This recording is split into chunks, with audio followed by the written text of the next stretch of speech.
Retailgate is putting the AI in retail, a smart retailing enabler existing to empower innovators, mavericks, and game changers. Retailgate is supported by DOST-PCIEERD. Raphael Layosa is the founder and CEO at Retailgate. So hello, Raph. We're very happy to have you here dito sa Startup Podcast. Hi, Johnny. Thanks for having me. Of course. So I'm so excited to have another AI startup. So let's start with a question. Ano nga ba ang Retailgate? Yeah, simply put, like what you just said, no, we refer to ourselves as a smart retailing enabler, no, and that's because we exist for technology enablement, technology development, no, with our general strength is in software development, but at our core, it's really about artificial intelligence. But overall, when we say putting the AI in retail, it's really evolved from the original direction, which was really just putting the artificial intelligence in retail, to now we found that what the industry needs is more than just artificial intelligence, but actually agile innovation. So that's what we mean now when we say we are putting the AI in retail. It's really putting the agile innovation in retail, or enabling our clients to evolve in these times through agile innovation. Yeah, wow, I see. So two meanings pala ang meron ng AI natin dito. So artificial intelligence and agile innovations. But I want to ask about that industry nga that you're tapping into, the retail industry. So can you just put it out there? Ano ba ang ibig sabihin ng retail, and who are these retailers that Retailgate is trying to help? Yeah, well, at the very the primary target, of course, would be our the retailers that are really selling direct to consumers. So we're looking at those in different segments or different verticals, like grocery, fashion, hardware. Those with brick and mortar stores, because and then I'm sure we'll be touching on this later on. But that's primarily for those segments that actually have a physical store. And that's where we really started. We started targeting these, but and the reason why we looked into the retail industry, or we're targeting the retail industry, is precisely because it actually comprises a fifth of the economy. It represents 20% of the national GDP. And that's where we found that's where we can actually have really significant impact, not only because of its contribution to the GDP or to the national economy, but more importantly, kasi it's part of our daily lives. Yeah, I mean, it's every day that we actually interact with retail in whatever shape, form, or size. Diba? It's as simple as buying our daily needs. For food, clothing, hygiene. Diba? Retail is part of our daily lives, and for us, we believe that that technology is really there to make our lives better, diba? To improve the quality of life. And therefore, when we saw retail, I was like, this is part of our daily lives. So that's a great way to really live true to that. That we're able to add value or add meaning to the lives of people through technology, and because retail daily, that's it. Yeah, so parang retail actually yung nagde-deliver mismo ng goods, services, commodities dun sa mga actual consumers, sa mga actual people na who consume this item. So I want to ask naman, I mean, what are the problems ba of these retailers, of this maybe the non-AI retailers, and what do you mean by smart retail? How really do you put the smartness or the AI nga into these retailers? Okay, that's gonna be a long conversation. If you ask what are the problems of retailers, there's a whole laundry list of it. I mean, we're actually a member of the Philippine Retailers Association. We've been very active, and we've been going on for over a year already with a series of podcasts and webinars touching on the different problems in retail. So suffice to say, there's a lot. But some things that really stand out would be, first of all, the most crucial part is, of course, customer experience. Pre-pandemic, during pandemic and post-pandemic, the name of the game is always customer experience, because that's where the sales comes from. That's where the business comes from, diba? So you have to be our retailers are very keen and very sensitive about creating that meaningful customer experience, so that they can build loyalty, build that relationship with their customers. But that's just the first thing that you would easily see from an external point of view, diba? But behind that, there are different layers that have several complications, diba? So there's a lot of there are challenges in terms of stock and inventory management, logistics, fulfillment, especially since 2020 with the rise of e-commerce. The shift to actually the biggest challenge in shifting to e-commerce from the traditional brick and mortar setup wasn't just about having a presence online, but it's really fulfillment. I mean, nandun yung pinakamalaking pain point actually, in terms of getting the product to the doorstep of the customer, and addressing all those points of friction along the customer journey. So other than logistics and fulfillment, that also include, there are also some problems, some challenges in terms of payments, and of course there other than that, so there's payments, logistics, stock and inventory management. Of course, you also have marketing, communications. How do you stand out in the market? One of the quickest ways we've seen retailers shift to e-commerce was to be present in the large marketplaces like Lazada and Shopee. But of course, the caveat to that is, how do you stand out in such a cluttered, noisy environment, diba?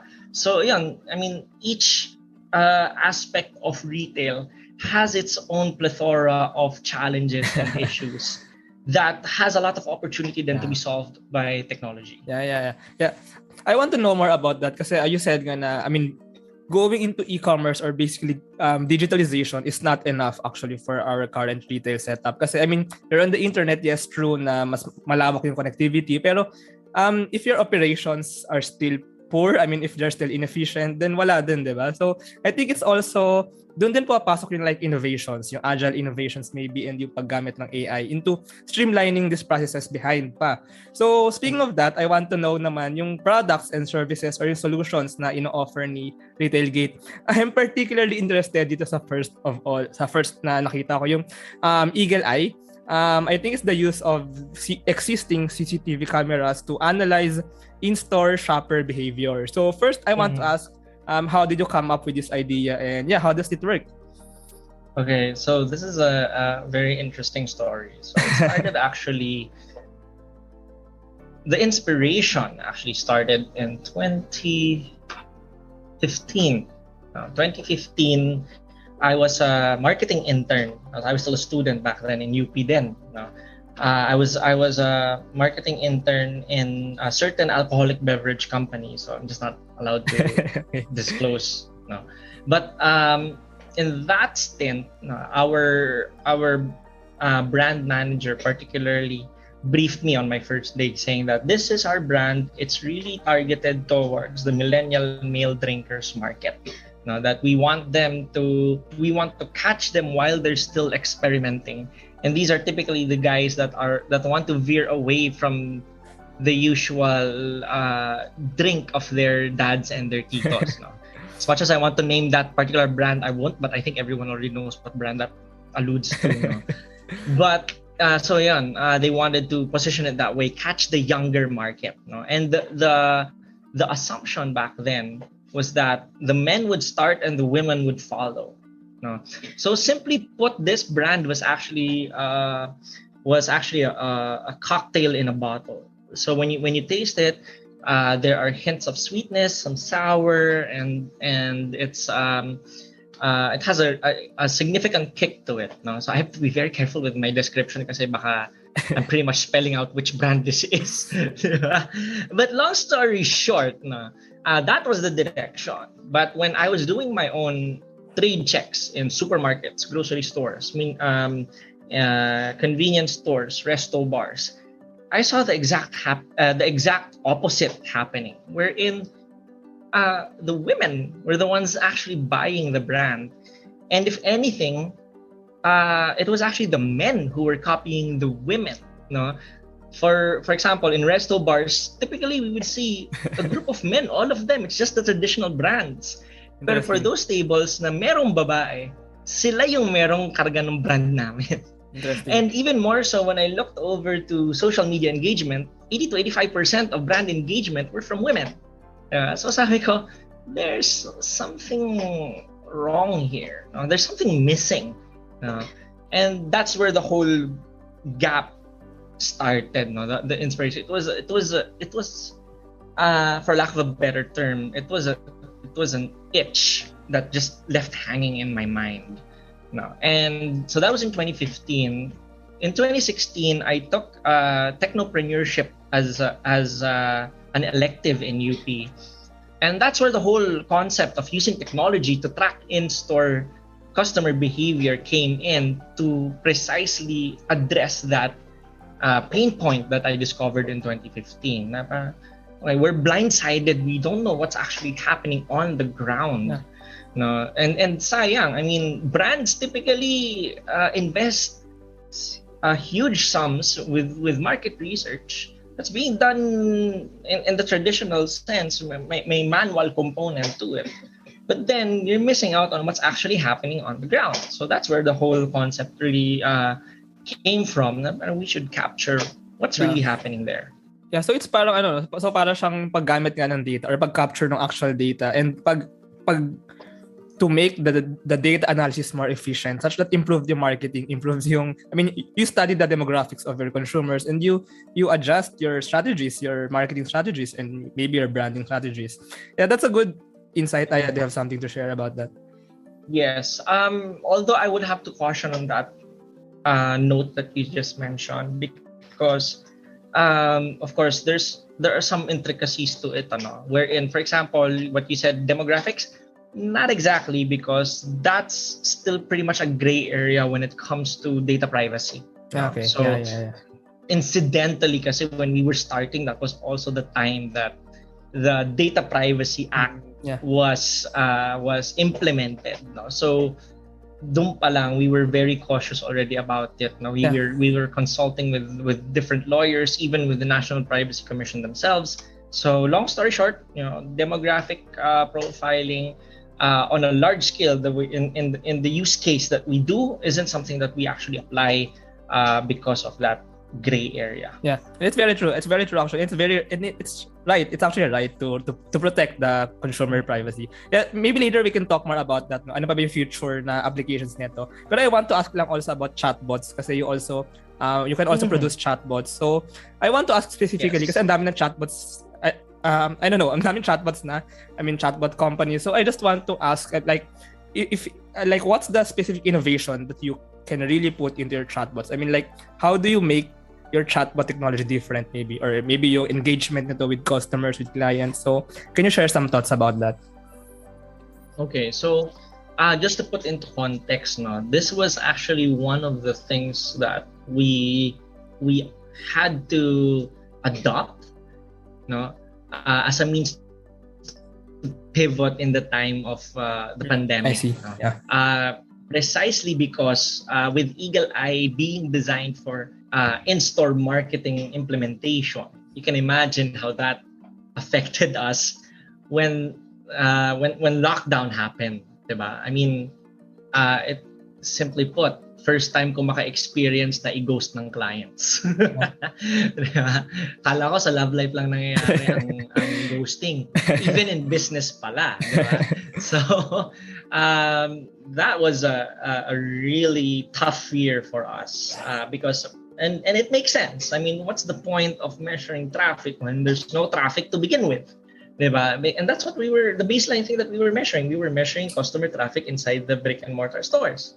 So that's why I would normally say, when people ask me what was the impact of the pandemic to Retailgate, well, given our bread and butter, sinunog niya yung bread, tinunaw niya yung butter, that's what happened to us. And our chatbots, that's what one of our pivots at that time. And in that time, the chatbots, that we're known in the market, no, we're typically medyo high cost or high barrier to entry or high cost of entry pa siya. No, when we were validating in the market. Particularly one of our key clients mentioned na para sobrang taas kasi ng setup fee for them. And then yung proceeding cost was actually based on the number of interactions and the number of users. So if you have that variable driving the cost, it can really go up exponentially. No, so that's what we addressed. No, we really just simplified it for our clients. We put it into standard packages, regardless of how many conversations, how many messages, or how many users you have. It's okay. You're paying the same rate monthly. Because for us, no, it's not about driving the money, but really driving that relationship with our customers, and for them, driving that same relationship with their customers as well. Yeah. Speaking of that, later I want to know more about your story, no. But before we go to some background stories, pa, I mean, I want to ask lang your opinion, like, what makes a good AI-powered product or service or solution? So, like, or an AI solution, an agile innovation solution. So, just really, I mean, ano ba yung principles na ina-adapt niyo in Retailgate, maybe in offering to your clients or to your customers or to the people? Okay. To answer that question, actually, there are two dimensions to your question. So let me answer first yung artificial intelligence part before we go to the agile innovation part. First, with artificial intelligence, the magic thing there, or the magic word there, is data. Okay.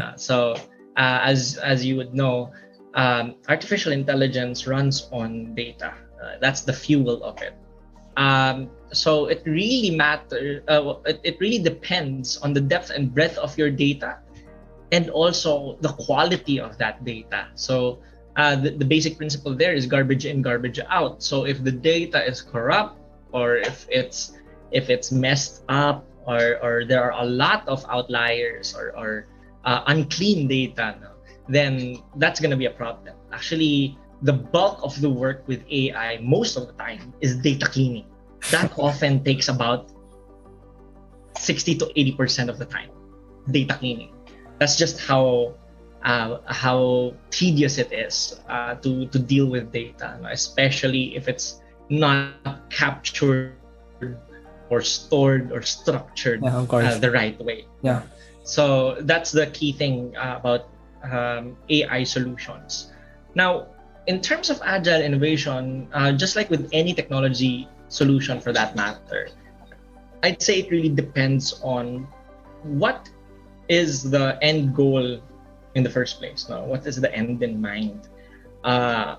Particularly, it starts with the question, what problem are we trying to solve? No? And then the next question is, okay, how can we solve that as soon as time possible?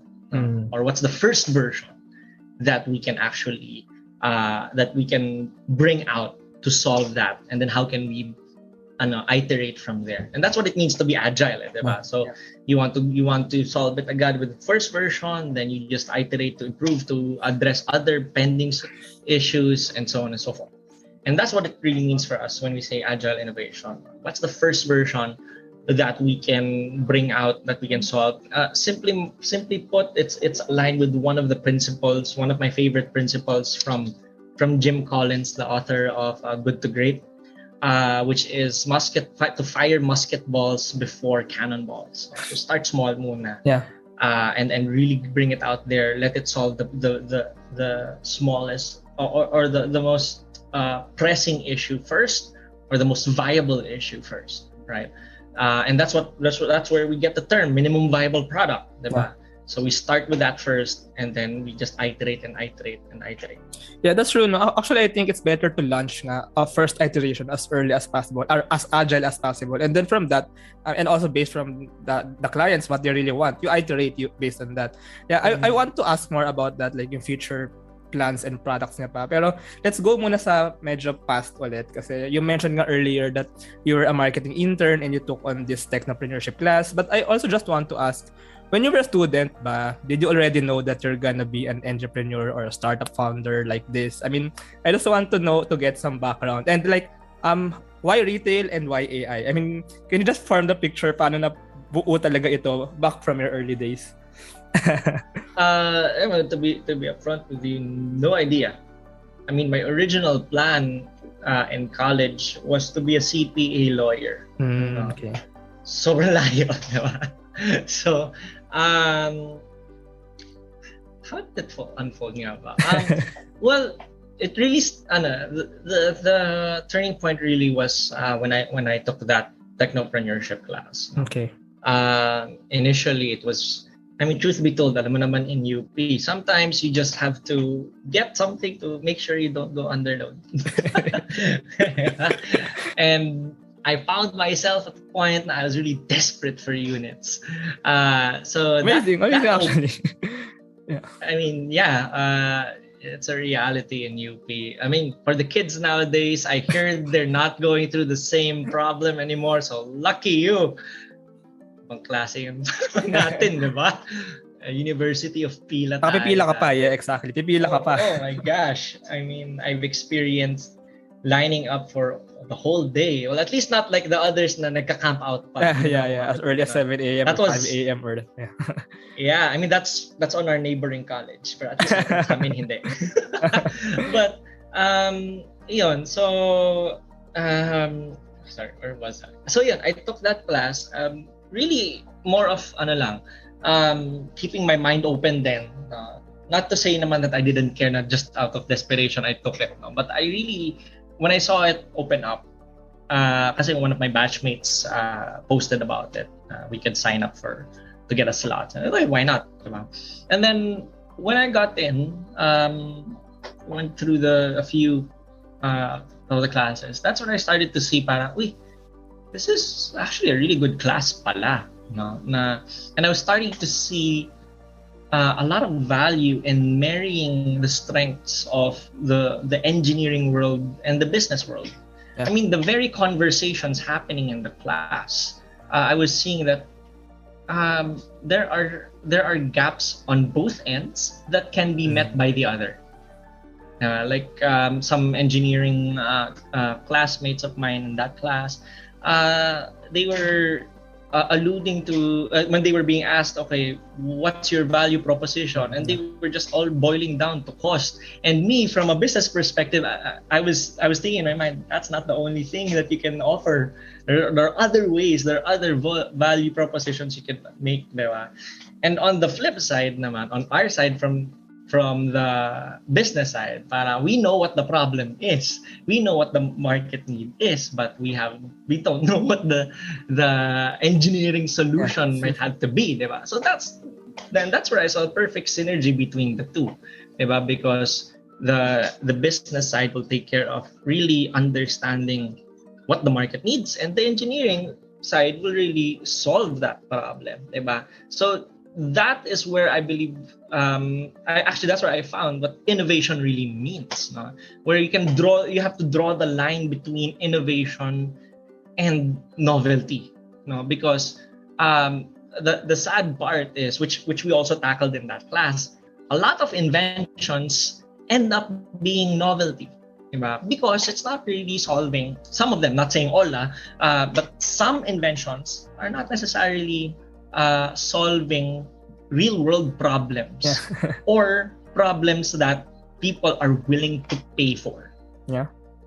Diba? Something that will really drive value. Yeah. Diba? So that's where the business side really comes in, to make sure that it will really create that impact because people are actually willing to pay for that piece of technology. Yeah.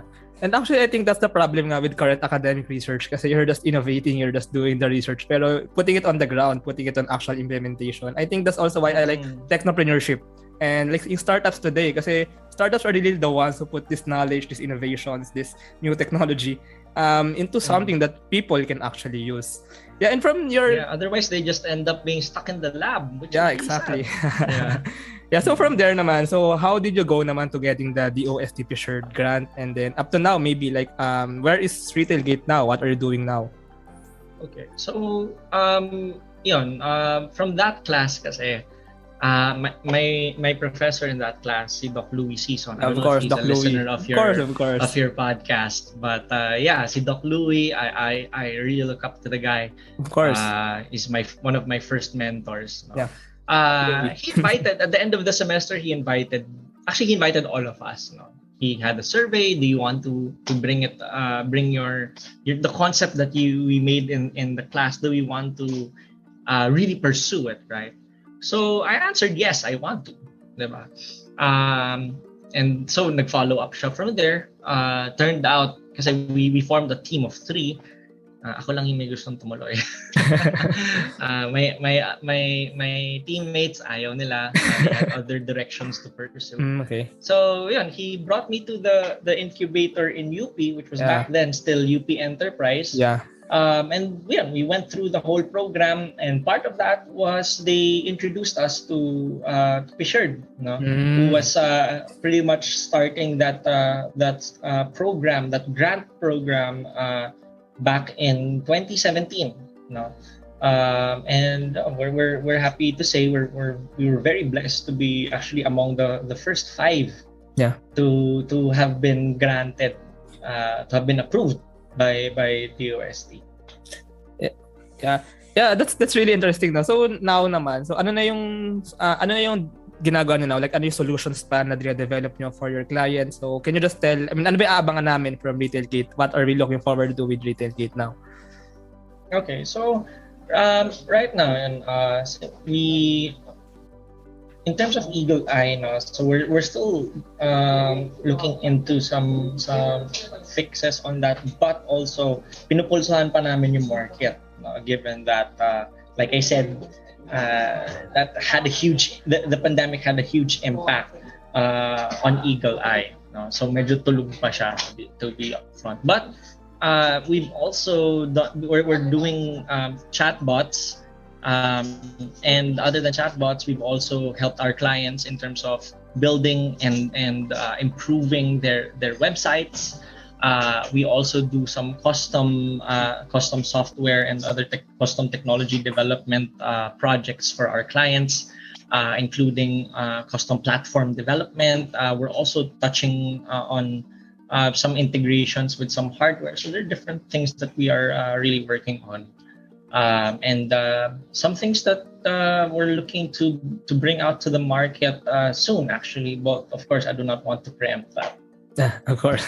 yeah. So yeah, that's really amazing. Yeah. So maybe let's end this conversation like in a bit philosophical or ideal way. So I just want to ask you lang, Raph. So what do you think is the future of retail? Like we can be a bit creative and ideal here. Like in the future, ano yung nakikita niyo parang setup ng retailer ecosystem in the Philippines or maybe in the whole world? I just want to know your thoughts on that. Well, yeah, the future of retail can go many different ways. It really, actually, I'm seeing it in different formats. It actually depends on which segment the retailer is actually targeting. It should be relevant to their market. But definitely, we're going to see a lot of more frictionless experiences, more omni-channel experiences. So these are actually the buzzwords or the sexy words that you typically hear among retailers these days. Frictionless, omni-channel, or even channel-less, as some would say, and possibly even some touching on the world of the metaverse or NFTs even. But there's a little debate also in that area, or some speculations, but it's still too early to tell on that end. But definitely, the world of online and offline retail will coexist because it's already here. I mean, people, a lot of people have already experienced e-commerce to a certain degree. And it's really a matter of making sure that you're present for both. At the end of the day, retail, even before, the name of the game in retail, other than customer experience, is location, location, location. Diba? So if you think of it that way, online is another location that you cannot you cannot go without. Yeah. Okay. All right. Yeah. Thanks for sharing all those insights about retail and yung technology and innovations ng Retailgate. So yeah, thank you, Raph, for this conversation. So maybe if our listeners want to know more about Retailgate, or maybe you want to promote something, or maybe are you hiring, so you can take this time to share to our listeners what you have in mind or what maybe you have for them, and where can they find more information? Thanks, Johnny. So right here, right next to me are our details. So please do feel free to shoot us an email. That's yourpartners@retailgate.tech. Check out our website. That's retailgate.tech. Or you could chat with our chatbot. We call her Rita. That's m.me/retailgate. For me, you could easily email me as well. That's Raphael. That's with a PH now. Raphael@retailgate.tech. You could also and yes, we are hiring. So for all those that are looking for opportunities, please do feel free to connect with us.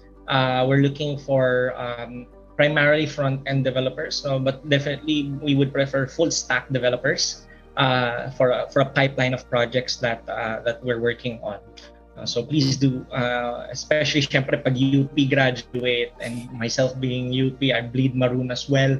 I would love to have more ISCOs and ISCAs in our team.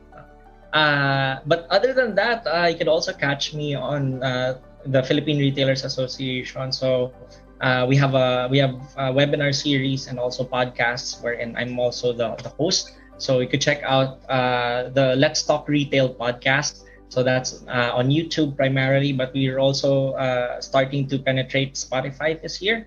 And also we do a series of webinars. You could just subscribe to the YouTube or to the Facebook channel of the Philippine Retailers Association to see more of our webinar series. We have the virtual learning series, the thought leadership series. You can catch me there. All right. Thanks so much, Raph. Thanks for this conversation. So it's very wonderful to learn more about Retailgate. So thank you for this episode at Startup Podcast. Thank you. Awesome. Thanks, Johnny. Thank you very much to our 11 patrons. This episode is super powered by NutriCoach, the all-in-one productivity tool for dietitians and nutritionists, and Benjoy's Food Products, the home of premium bacon ends, tapa, and tocino. This episode is powered by ePlayment and Interleukin. Support us at www.patreon.com/startuppodcastph.